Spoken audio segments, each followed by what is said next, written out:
രാഹുൽ മാങ്കൂട്ടത്തിലിനൊപ്പം വേദി പങ്കിട്ടതിൽ യാതൊരു പ്രശ്നവും തോന്നുന്നില്ലെന്ന് വിദ്യാഭ്യാസ മന്ത്രി വി ശിവൻകുട്ടി. രാഹുലിനെ തടയില്ല എന്ന് പാർട്ടിയുടെ സംസ്ഥാന സെക്രട്ടറി തന്നെ പ്രഖ്യാപിച്ചതാണ്. രാഷ്ട്രീയത്തിൽ മാന്യത കാണിക്കുക എന്നതാണ് നിലപാട്. BJP കൗൺസിലർ വേദിയിൽ നിന്ന് ഇറങ്ങിപ്പോയത് അവരുടെ പാർട്ടിയുടെ കാര്യമാണെന്നും ശിവൻകുട്ടി പറഞ്ഞു. ഒരു പ്രശ്നം തോന്നുന്നില്ല. കാര്യം വെച്ചാൽ രാഹുൽ മാങ്കൂട്ടം ഇപ്പോൾ MLA ആണ്. അപ്പോൾ ഞങ്ങൾ ബോധപൂർവം ഒരു ശിക്ഷിക്കപ്പെട്ട വ്യക്തിയല്ല. ഒരു കേസെല്ലാം അന്വേഷണം നടന്നുകൊണ്ടിരിക്കുന്നത് മാത്രമേ ഉള്ളൂ. കോടതി ശിക്ഷിക്കപ്പെട്ടിട്ടില്ല.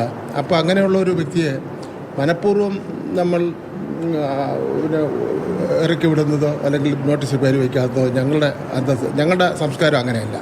ഞങ്ങൾ അതിൻ്റെ മെറിറ്റിൻ്റെ അടിസ്ഥാനത്തിൽ അയാളിപ്പോഴും MLA ആണ്.